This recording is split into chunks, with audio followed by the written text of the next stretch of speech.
Hi అండి, welcome to Deviji channel. ఈరోజు మన కర్రీ వచ్చేసి దొండకాయ గ్రేవీ కర్రీ. ఉన్న వాటితోనే ఎలా ఈజీగా సరిపెట్టుకోవాలి అనేది ఈరోజు మన వీడియోలో చూసేద్దాం. ఎందుకంటే ప్రతి గృహిణి, ప్రతి ఇంటి ఇళ్ళలో కూడా మనకి ఏదో ఒక రోజు ఇలా ఈ సమస్యని ఎదుర్కొంటాం. ఏంటంటే ఇంట్లో కాయకూరలు అయిపోయినప్పుడు కొద్దిగా ఉన్న వాటితో మనం ఏ విధంగా అందరికీ సరిపోయేటట్టు కర్రీ చేయాలనేది ఈరోజు మన వీడియోలో. నేనైతే ఒక 15 దొండకాయలు, ఒక పెద్ద సైజు టమాటా, ఇంకా 4 ఆనియన్స్, 4 పచ్చిమిర్చి, కొద్దిగా పోపు దినుసులు, ఆవాలు, జీలకర్ర, మినపప్పు, 2 రబ్బల కరివేపాకునైతే తీసుకున్నా. ఇప్పుడు నేనైతే చూడండి కుక్కర్ గిన్నె తీసుకున్నా. కుక్కర్ గిన్నె తీసుకుని స్టవ్ ఆన్ చేసుకుని స్టవ్ పై పెట్టుకుని 2 టేబుల్ స్పూన్ల ఆయిల్ వేసి చూడండి, ముందుగా నేనైతే దొండకాయలని ఇలా 4 చిరుకులు చీరుకున్నా. అలాగే ఆనియన్స్ని అన్నీ కట్ చేసి పెట్టుకున్నా కదా. ఇప్పుడు ఆయిల్ వీట్ ఎక్కిన తర్వాత మనం ముందుగా కట్ చేసి పెట్టుకున్న పచ్చిమిర్చిని ఇంకా పోపు దినుసులను వేసి వేయించుకోవాలి. అలానే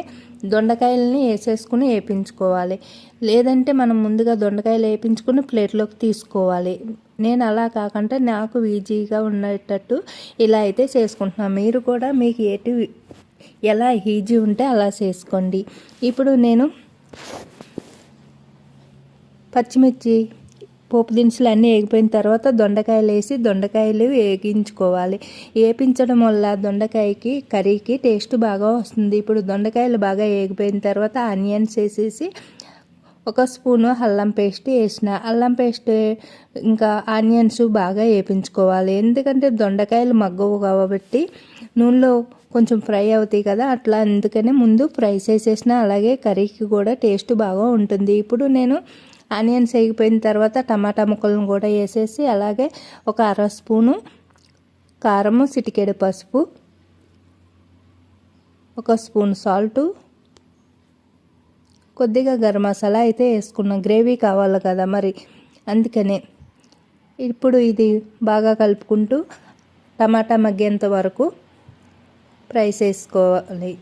ఇప్పుడు దీంట్లోకి నేను 1 స్పూను నువ్వుల పొడి వేసుకున్నా.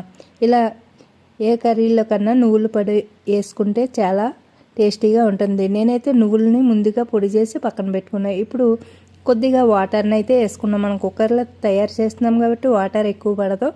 ఒక 1/2 కప్పు వాటర్ వేసిన తర్వాత కుక్కర్కి మూత పెట్టి విజిల్ పెట్టి ఒక 2 విజిల్స్ వచ్చిన తర్వాత స్టవ్ ఆఫ్ చేసుకుని ఆవిరంతా పోయిన తర్వాత మూత తీసి చూస్తే చూడండి కర్రీ అయితే ఇలా రెడీ అయిపోయింది. చూడండి ఈజీగా ఒక 4గురికి సరిపడా కర్రీ అయితే రెడీ అయిపోయింది. మనం ఇంట్లో కాయగూరలు లేనప్పుడు కంగారు పడకుండా ఇలా మన ఐడియాతోటి కర్రీ అయితే రెడీ చేసుకోవచ్చు. మరి మీకు ఈ వీడియో ఎలా అనిపించింది? నచ్చితే లైక్ ఇవ్వండి.